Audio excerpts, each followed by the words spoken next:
Thank you for listening to the Speaking with Confidence podcast. Give us a review to tell everyone why you love the podcast. You can also download, like, and share the podcast with friends. Be sure to visit formulaforpublicspeaking.com and sign up for the Formula for Public Speaking course. It is a step-by-step system to help you become the confident and powerful speaker you've always wanted to be.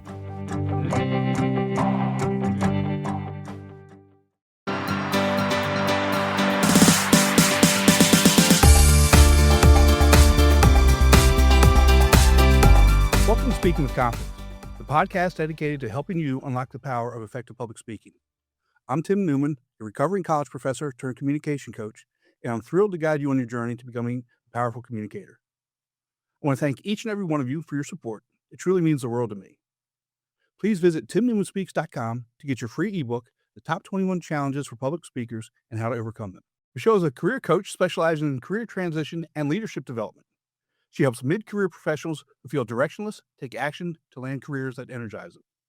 Michelle, welcome to the show. I'm really looking forward to our conversation today, and you'll be happy to know it'll be 70 degrees today, which is very, very different than when we talked a few weeks ago. It really was, Tim. Thank you so much for having me as a guest on the show, and I'm glad to hear that your snow has disappeared. That was a shock for you all. It really was, and let me just show you, what we were dealing with a couple weeks ago in terms of the snowstorm. So My goodness. So this picture is right outside my door. You can see my finger taking the picture up here. This was Wednesday morning, like right before we spoke. Okay. Gosh. And again, this is in Hilton Head, South Carolina, so we don't get snow. No. And what's even more surprising than this is the stairs to my office on Friday. This is about noon on Friday, actually. Gosh. And they had iced over, so it looks like snow, but it's really ice. And so, we don't have any snow removal systems here. And I mean, I couldn't get into my office until, Sunday afternoon. And, as we talked that, when doing this, that really, sets me back so far. Had to cancel things. And you wanna know what's even worse? What's that? So I get into my office Monday. Obviously, I have no control over some of this stuff. There's an update to the operating system. Okay, so I update the operating system Monday night, so I'm not losing time there. I get in Tuesday, and some people that I canceled the week before, I scheduled for Tuesday. Wednesday, I was out. No, scheduled for Tuesday, Wednesday, Thursday, I was out of town. Oh, And my goodness. all of a sudden, my camera and my microphone would not connect. Oh, gosh. And It was rebelling against the snow. Oh my gosh. And I don't have phone numbers, which to me, I don't know if I told you this. I need your phone number because Yes. I'm a talker. I'll send you an email, but I would, especially when you have things come up, I would much rather just give you a quick call or text message and say, hey, look, I'm sorry, this is what's going on. And that way I'm not wondering, did you get it? Did you not get it? Exactly. but- Exactly. Oh, but I lost, Oh, no. and I'm driving myself nuts. And yeah, I've got other stuff I can do, but this is what I like doing. I like talking to people. I like the interaction, and learn from different people. And like I told,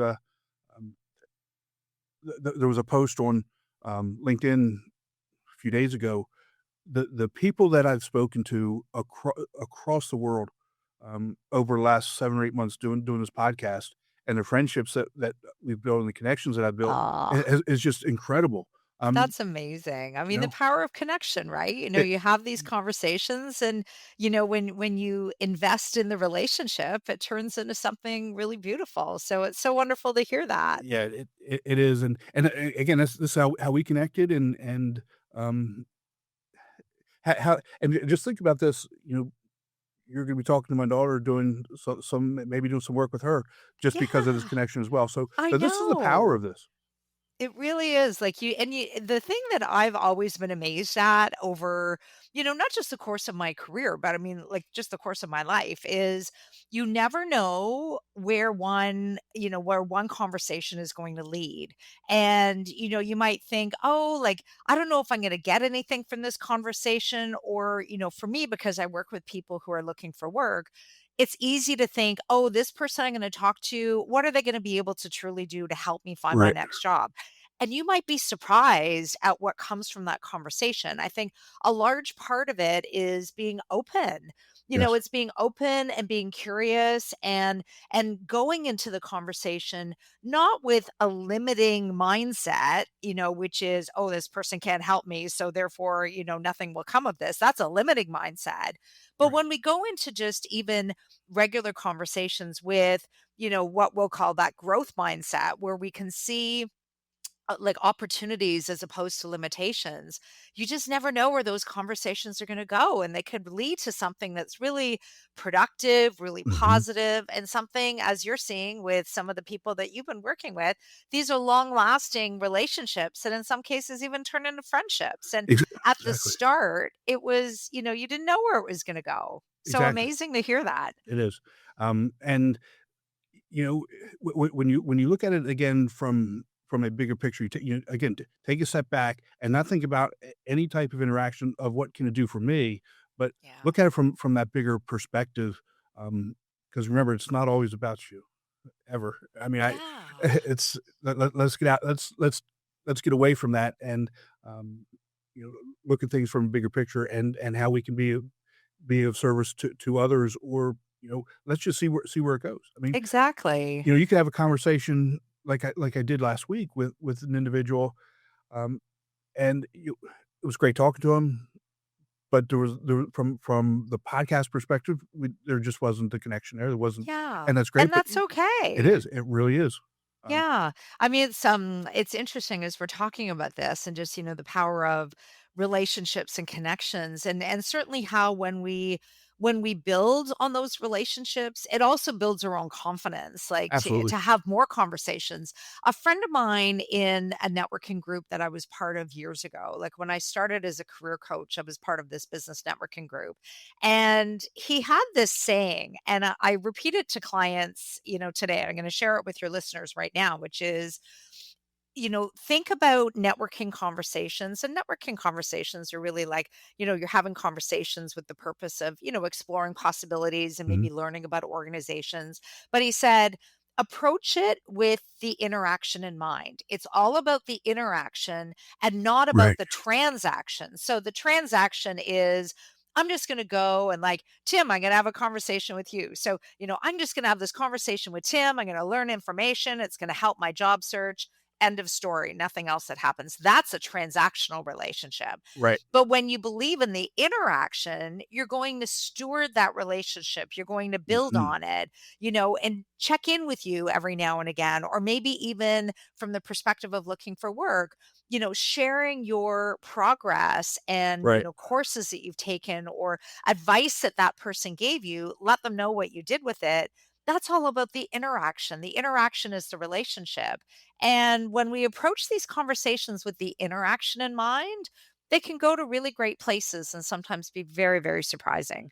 Yeah, yeah, and especially when you're dealing with young professionals, I think as and I'm seeing I say older, I think I kinda learned I've always known it, but I kinda learned it when I was Mm, probably about 30. Because there's a okay. difference between knowing Yeah, something and learning something, right? exactly. Because, okay, yeah, Exactly. people told you that, but when you learn it and you see either, "Wow, if I had done that, would have gotten a different result," or, "I did that for the Yeah, first time, and this was the result that I got." So there's a difference between knowing and learning, right? exactly. And then practicing, And practicing practicing. what you're learning.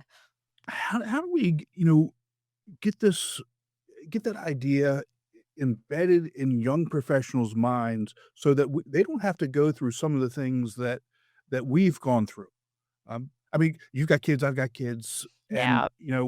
we do the best we can. We teach them, and we see them making the same mistakes that we made, even though we've told them, "Don't do that," or "Do this," right? Yes. And but somebody down the road, next door neighbor tells them the exact same thing, and it's like the best thing they've ever heard. So how can we get young professionals to understand, you know, it's okay to talk to somebody. It's okay to go into a conversation with no goal, no agenda, see where it goes, and then go into a conversation with a goal and agenda and see which one is the better conversation.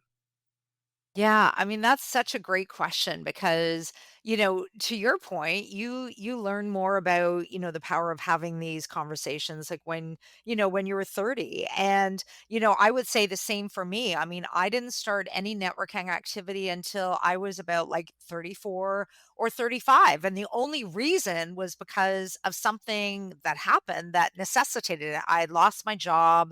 I was thrust in the job market, so I really needed to explore some other alternatives fast.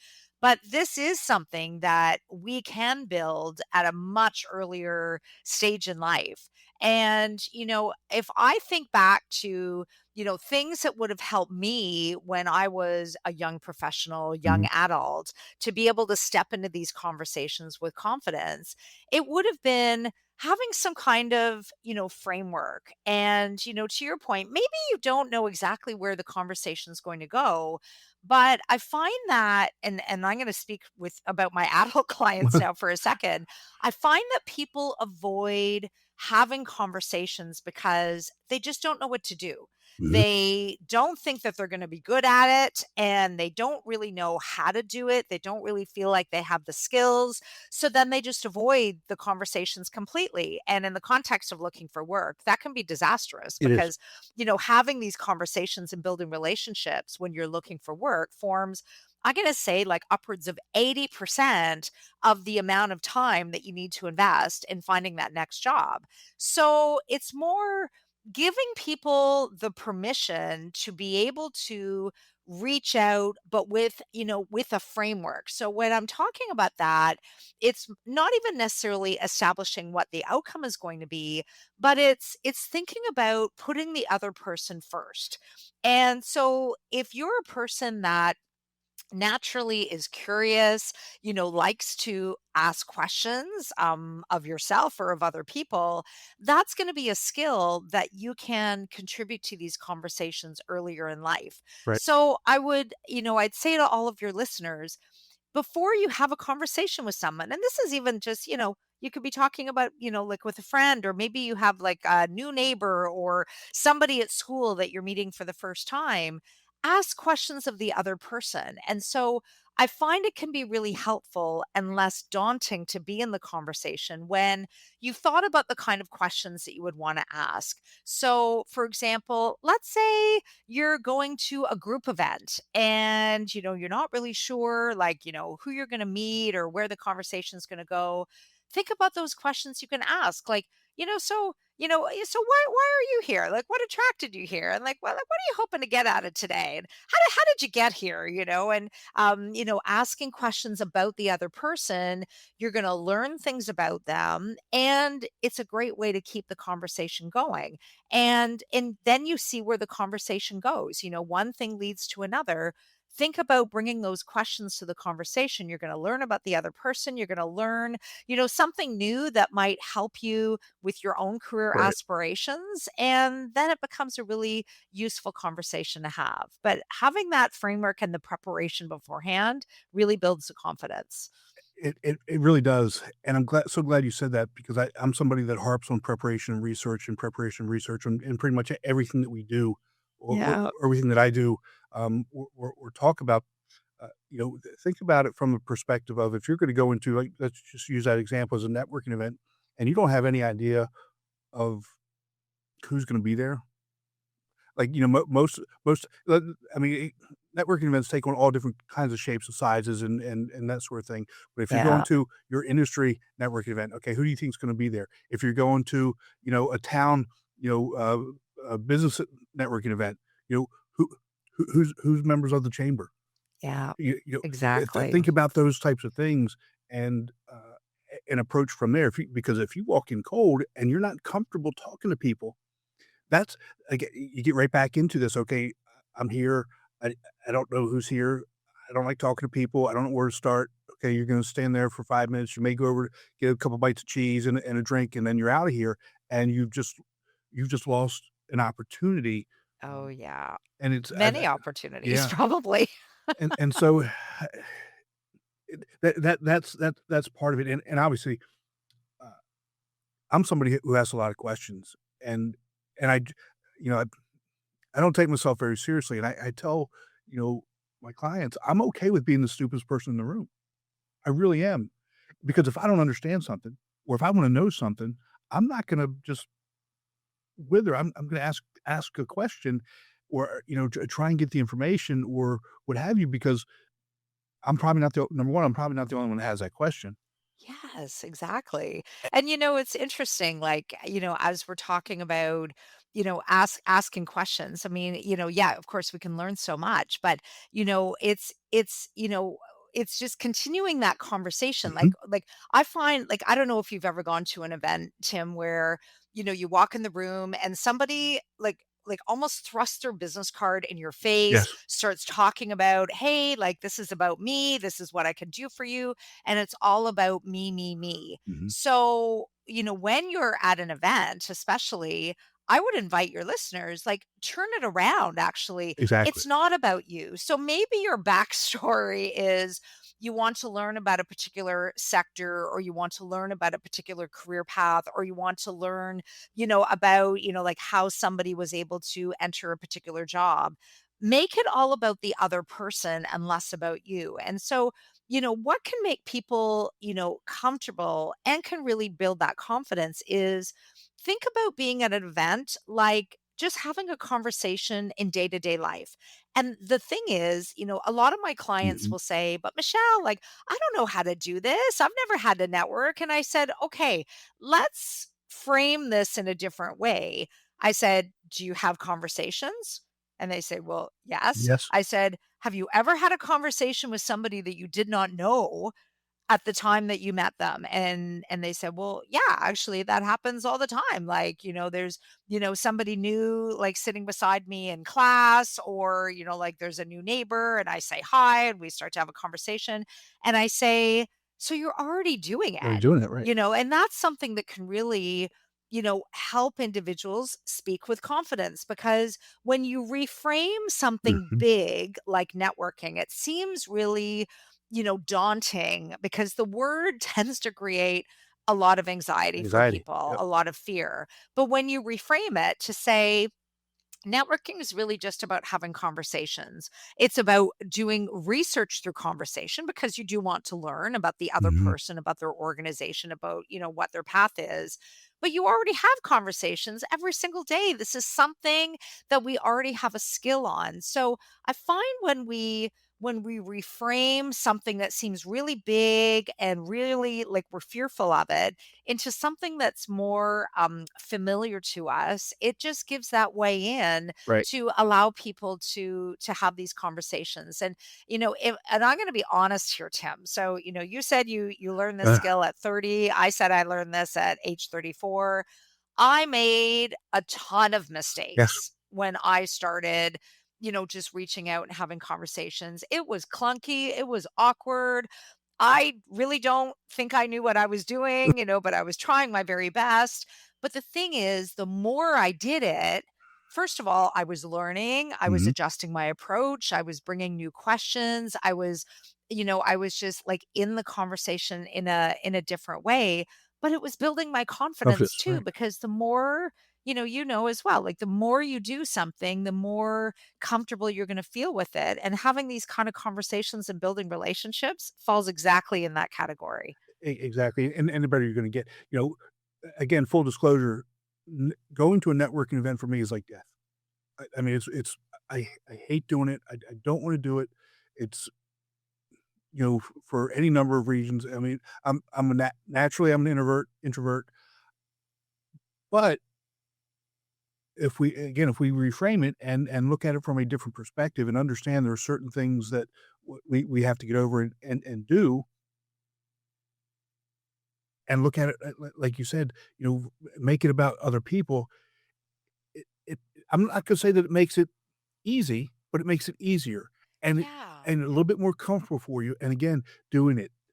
You Exactly. have to do it. You can't talk about it. You have to actually go out and do it, and then do it again, and then do it again, and that's how you that's like you said, that's how you build the confidence with It totally does. You highlighted something there, Tim, which I think is really important, like the difference between thinking about it, it. Mhm. like doing the research, like who's going to be at this event? Who am I going to be talking to? Like doing your preparation beforehand with your questions, all of that is really important. But if you don't do anything about it, then nothing builds. And the one thing that I've come to learn about the power of having these conversations, the power of building relationships is, it works because people love to talk about They themselves. do. We just need to ask. And so that's where, back to what we were talking about earlier, like make it about the interaction, not the transaction. Like ask about the other person, come with your questions, really be curious and want to learn about them. Well, people are generally happy to share. And what Mhm. I find too, because I get asked this question, like, what if I go with all my questions and I never get a chance to talk about myself? And that's where the reframing can help as well. I said, so let's say you're talking to your friend and you say to your friend, oh, tell me what you did this weekend. Tell me how you dealt with all of the snow that came. What challenges did you experience? Like you're going to ask your friend all kinds of interesting questions. Well, at some point in the conversation, your friend is going to say, you know what? I've been talking a lot about myself here. Like, so tell me about you. Like, what did you Right. do this weekend? How did you deal with the snow? And so that's the other part of the preparation is you will want to have prepared like some kind of way to talk about yourself when the conversation comes back. The difference here is that you're not leading with talking about Right. yourself, you're leading with finding out about the other person first. Yeah, and that again, that's so important, but even if you don't get a chance to talk about yourself, that's okay. Yeah, That is okay exactly. because now you've learned about these other people, and then you can still reach out, and you can say, Yeah. you know, "Steve, it was great meeting you the other night at the networking event. Um, I'm not sure if you have time. Maybe we could, grab lunch sometime next week. I'd like to talk to you about, you know, what you do or, this business or some of the things I'm doing that maybe we could work together." Whatever it is, right? But just because you don't have time to talk about yourself in that moment, that's okay. And Yeah. and you have to be comfortable enough in your own skin, which leads to a different point that that's okay. Yeah. And Yeah, I find like events can be very fast paced. Mhm. So we can easily forget, information that maybe we learned about someone before moving on to the next conversation. And Tim, I think your strategy is such an important one because it's not just about meeting people and having the conversation. The follow up is really important. So when you reach out and you thank that person, like just for their time, for meeting with them, and asking for more of a conversation, that's where you can really deepen the relationship. Like Right, at events, if you get 2 or 3 minutes with somebody, that's kind of long, right, in a lot of cases because, things tend to move very quickly. So it's really important to just take a pause, like after you've met someone, you like get their business card. I find a really nice little trick is if somebody does have a card. I know not everybody has cards these days, mhm, but if somebody has a business card, flip it over on the back, like jot a few little notes about what you learned about that person just to kind of lock it in, or take out your phone and create a little notes right, file where you've got, the people that you're meeting, a bit of information about them. mhm, That way it will just make it easier for you to reach out and you can pick up and show them that you were really paying attention. Like somebody that I knew from a long time ago that did this so well, and you're going to be surprised, Tim. It was my dentist. wow, So my dentist, and think of your dentist. yes, You see your dentist like what, like twice a twice a year, year? right, And I'm convinced what my dentist did after I left is based on all of the different things that we were talking about, which is harder. You've got apparatus in your right, mouth or cleaning, but you're still having conversations. I'm convinced that she went, into her office and she made a few notes about me absolutely, and what I was sharing. Because when I went and saw her months later, it was like no time had elapsed. She had asked me questions that followed up on Mhm. what it was that I shared before. She was really skilled at building relationships, and she was not looking for work. There was no, like, she didn't really have to do that really at Right. the end of the day. And she sees like hundreds of patients over the course of a year. But because she took that time, it just signaled to me that she values the relationship, that she pays attention. Right. And so, for all of the listeners, when you are talking to people, like, pay attention to those little details about people's lives, about what they're interested in, about what's happening with them, and do integrate it into future conversations. It just shows that you're somebody who really likes to build relationships, and that's an excellent quality to have that will serve you in your career Right. very well, but it will serve you in life as well. Yeah, being known as a connector is a good thing. Um, It truly is, it and it's not easy. I think some people just have a natural tendency to do that. Like, oh, like, you should talk to this person. Like, you would have a lot in common. But I think it's a skill that any of us can do, and it's really about being present, Right. paying attention to what's happening in the moment, and getting curious. And even like you mentioned about the fact that I'm going to talk to your daughter, and Uh-huh. I had offered to you, hey, if your daughter wants to talk to me, like, I'm happy to have that conversation. If I wasn't somebody that valued relationships or even thought about that, I wouldn't have even made that suggestion. So it's just about paying attention to the cues, like what's happening around us. And I find we do this in our day to day life. Maybe we're not aware of it, but it's something that we do. Like, for example, maybe my neighbor is talking about, I don't know, like, wanting to repaint the inside of their house, and and I'll say, "Oh, I use this company and they were awesome. Like, maybe you want Mhm. to reach out to them." Like, that would be a connection that I've made for that other person.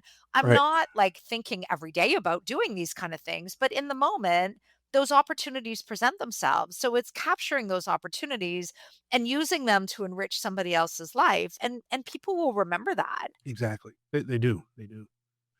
So you've had two major, career shifts. You know, Yes.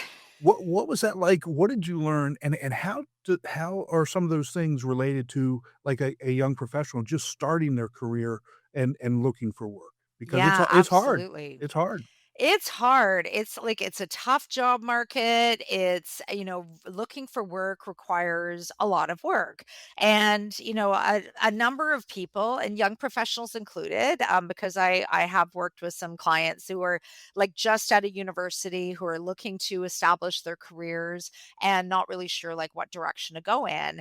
And the mistake that a lot of people make, like, even my adult clients who are almost close to retirement and they're looking for a new path, it's just looking online. Like, it's confining the job search to like just searching online. And when I went through my two big career transitions, I mean, I worked for a large national bank. I was in financial services for 18 years. Actually, it was the job I had right out of high school for 18 years. I was restructured. My position was eliminated because of a merger. And I went into not for profit. And the same thing happened 7 years after that. Like, because of funding changes, my position was eliminated. And, I remember in the beginning when I first started looking for work, I just confined my search to online. Like, what jobs are posted, what jobs are available, which is a really passive approach Mhm. because you're just kind of waiting for things to happen and positions to be posted. But the biggest learning that I had that will serve young professionals really well, will certainly serve like more established, like maybe mid-career professionals very well as well, is recognizing that there are so many opportunities that will never get posted. Yes. And in fact, this is something that was a big shift since like the days of the pandemic, which like now or like 5 years ago, where a lot of organizations are gravitating to filling positions through their network. They're Mhm. not posting them online. They're using their network and they're using their employee base to identify some really great fits. So if you're a young professional, like, you're just out of school, you're establishing your career, just knowing that not all the positions are online is a huge learning, which means that you need to be building relationships, you Right. need to be reaching out. And so, one of the things that I learned to do was, starting to reflect on, what's important to me in the kind of organizations that I want to be part of, and then brainstorming a list of those organizations that I would be interested in just learning more about. Again, it's about being curious. They may not necessarily have a position that's posted, but actually reaching out to, individuals in those companies to ask them questions and to learn more. And so the even bigger learning that, if everybody, listening today, remembers this will be a big, actually there's two big things that I'm hoping people will take away. One is to remember that, your network is not just the people in front of you, meaning the people you're immediately connected to, like people from school or friends and family or neighbors or people at the gym. Those are people that are in our immediate circle. What's important to remember as a first step is there's hundreds of people behind each person that we know, which I'm going to call looking through the network and not just at it. Yeah. So if you're, looking to, learn about a particular career path, not just looking at your friends and family, but asking, who does your friends and family know that maybe can give you a conversation, becomes really important. First of all, it widens your circle, but you also get to build relationships with people who you don't really know.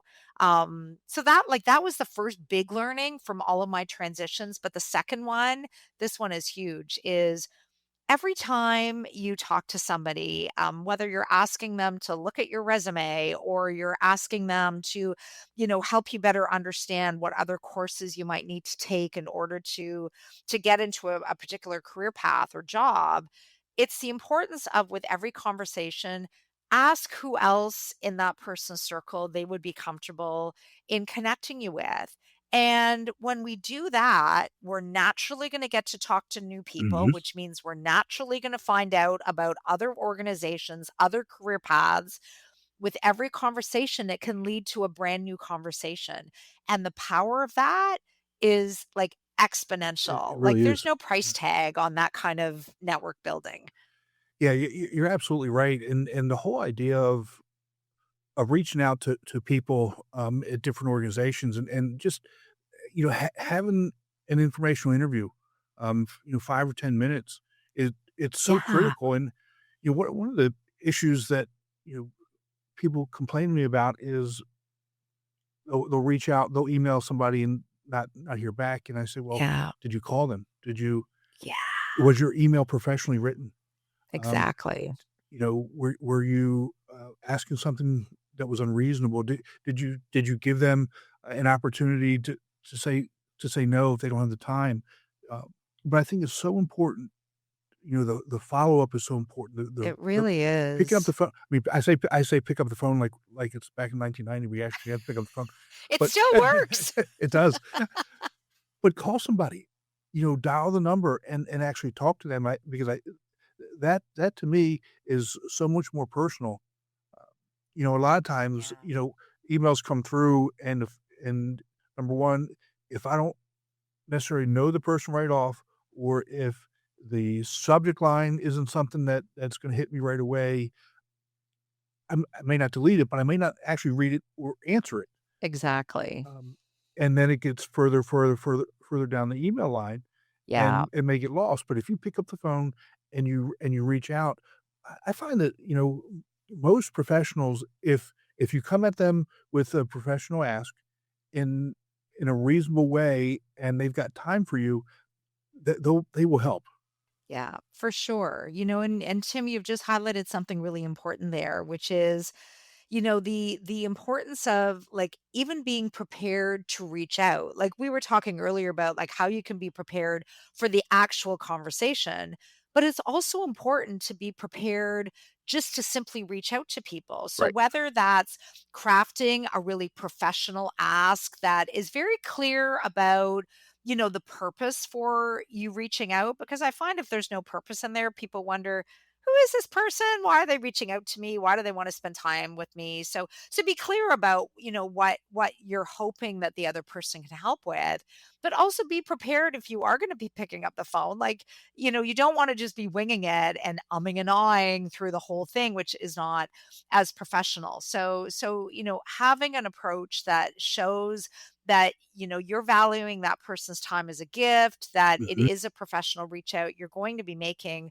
a really positive impression. And there's one thing I'd like to highlight, especially for young professionals listening. You might be thinking, hold on, like, how can I just reach out to somebody at a company like they don't know me, especially if that person is far more senior than I am. And if you're a young professional, almost everybody that you're going to be talking to explore, career paths or learn about mhm. organizations, almost everybody's going to be more senior than you because they've had years of professional experience. So I will oftentimes hear from clients, and again, these are mid-career professionals who also struggle with this. They say, well, how can I reach out to like the CEO or the executive director or the vice president or the regional manager or anybody in a senior position?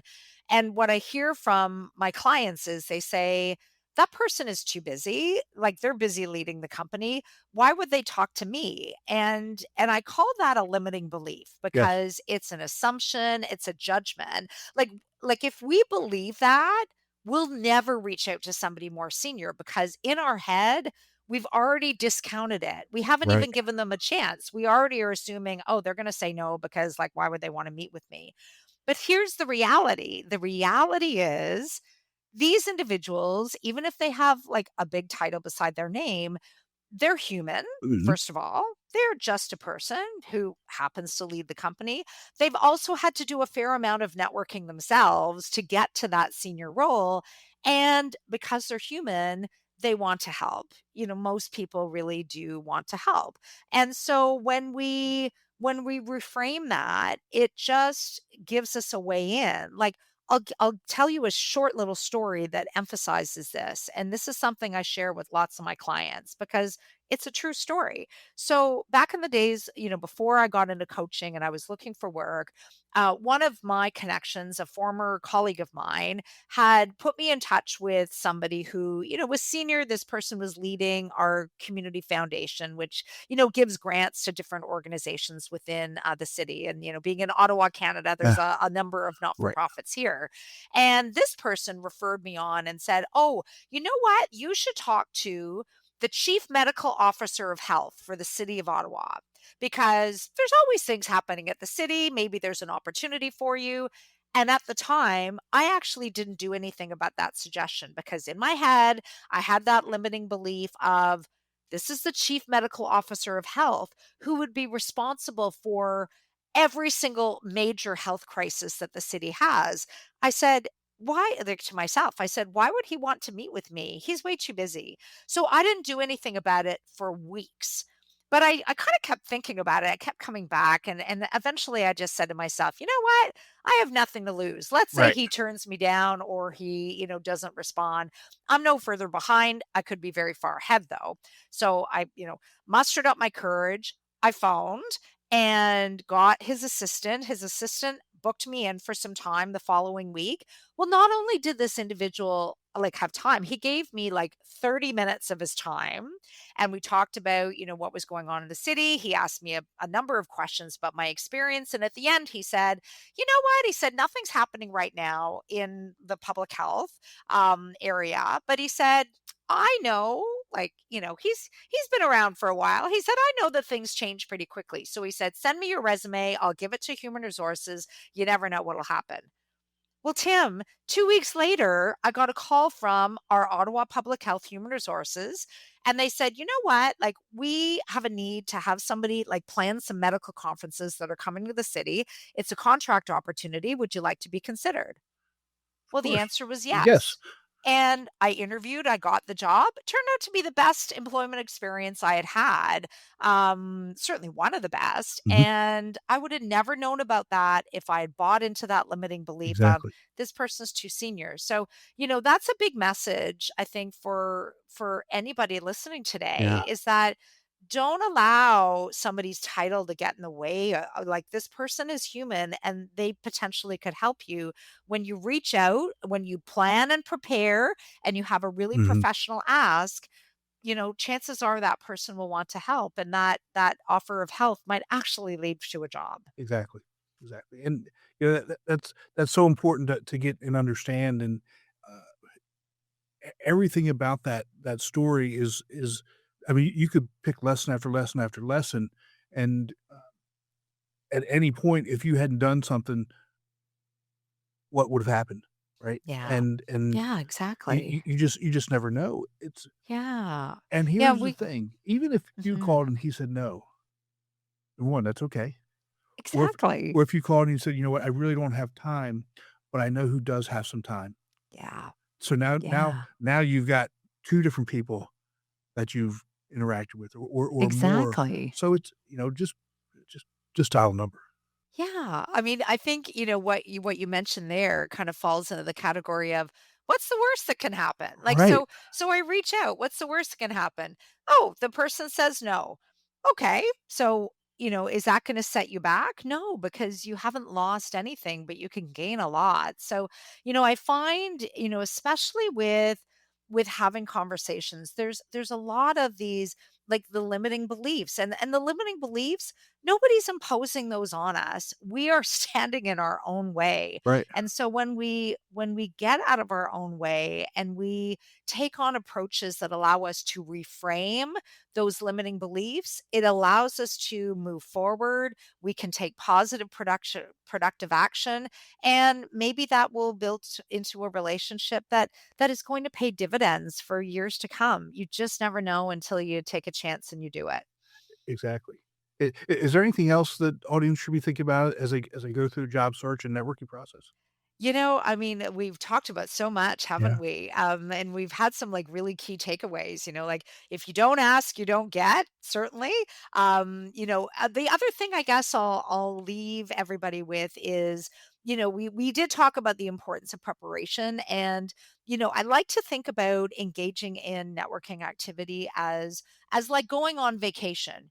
Maybe not as much fun, but the elements are the same, which is you need to have a destination, meaning you need to have a purpose. Like, right, we generally don't just reach out just for fun. Like, usually there's an aim, but you definitely need to have a plan. Like, imagine if you went on vacation and you had no plan, it would be a disaster. right. It's the same with networking. And so, I want everybody to know that you might be listening to this and you might be thinking, but Michelle, you like you know how to do this. Like you're a coach, you help people with this very thing, like how to build networking strategies and approaches and feel confident. Know that when I first started out with this at the age of 34, I was not confident. Every conversation I thought that was a mess. Like, I don't know if that went well, like what's going to come out of it.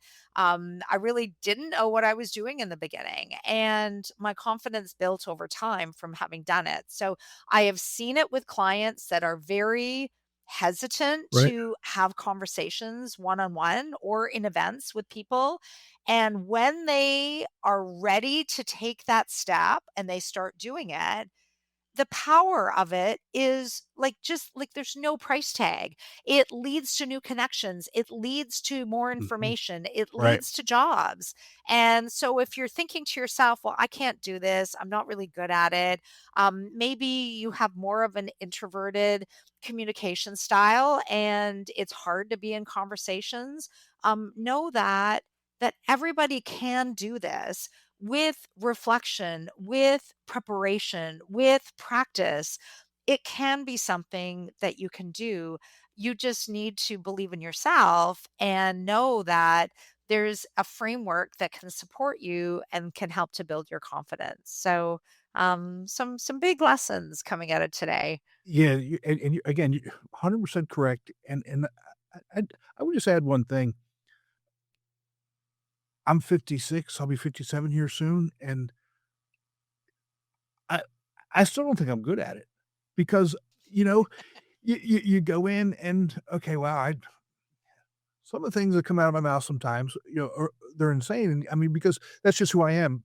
When I'm in the moment and I'm talking and we're having a good time and we're doing these different types of things, but you have to be able to go back and look at it and say, "Okay, well, you know, don't say that again," um, and you grow from it, and Yes. it's okay because Yeah.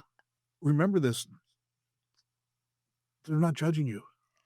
No. They're not. Yeah, and they don't want You're you to fail no, right, either. exactly. So everything's gonna be okay.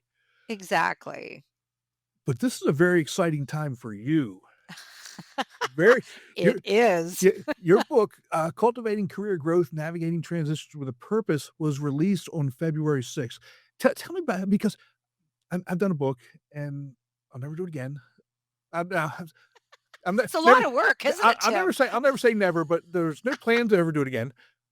But it's an exciting time because, I mean, you put so you to write a book where people don't understand, it's so much time, so much effort, It is. and, it's a heavy lift, and then you've got the book tour you've gotta go on, and you're promoting this and promoting that, and then finally it's released, and I'm just gonna tell you something, it doesn't stop.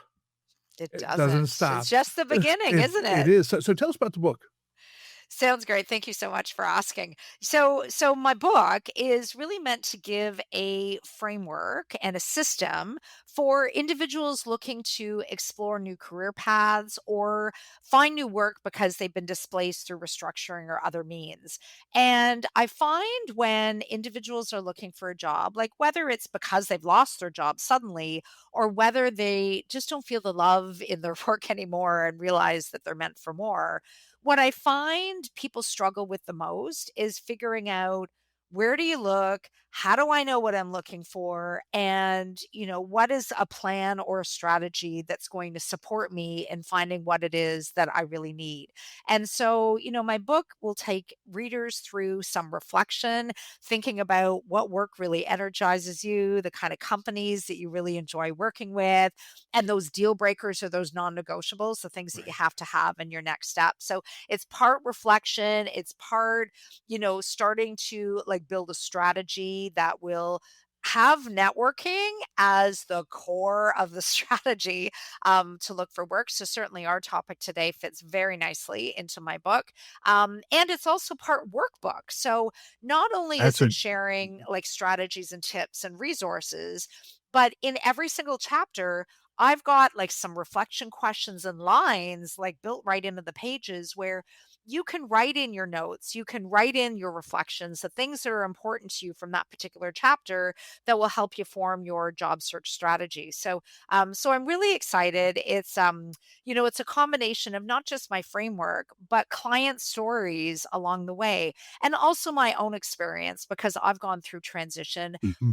I remember when I went through my very first transition when I lost my job after 18 years, I needed support. I needed a framework and I needed a guide to help me with my next steps. So I'm hoping my book will be that. I'm hoping that my book will support individuals and be that guide and share those strategies and help people build out their plan so that they're not just applying for jobs, which tends to not be very effective, Right. but that you have like a real purpose to looking for work. And similar to networking, like looking for work is like going on vacation too. You need to have a target and you absolutely need to have a plan. There's some similarities there. So a lot of what we're talking about today appears in my book, and yeah, I'm super excited to see where this leads. That's so awesome, and where can people buy it? So people can buy on Amazon. If you are an ebook reader and you have a Kindle, you can get a Kindle version. The paperback as well, you can order on Amazon.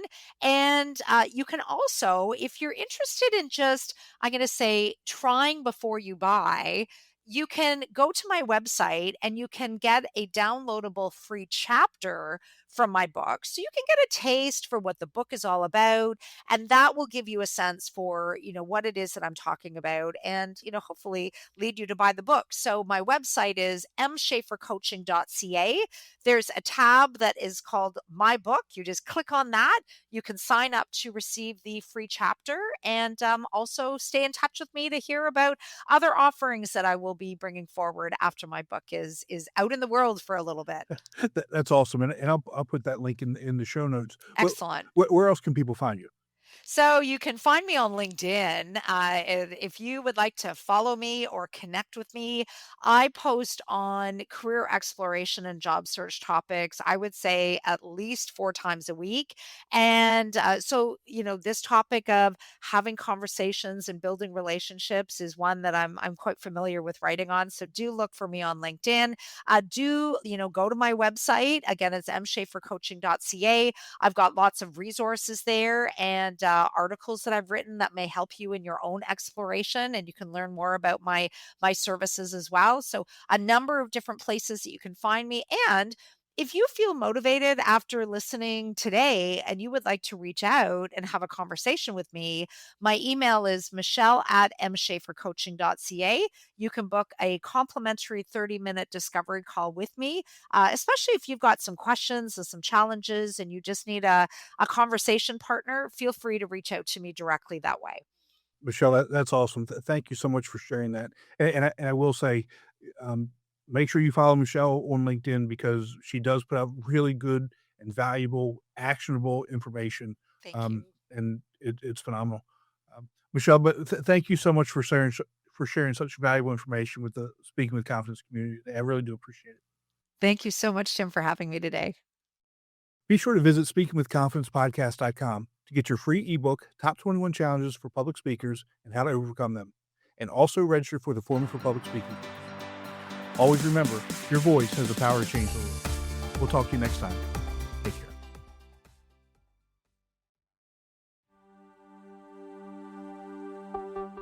I hope you enjoyed the latest episode of Speaking with Confidence. Give us a review to tell everyone why you love the podcast. You can also download, like, and share the podcast with friends. Be sure to visit formulaforpublicspeaking.com and sign up for the Formula for Public Speaking course. It's a step-by-step system to help you become the confident and powerful speaker you've always wanted to be.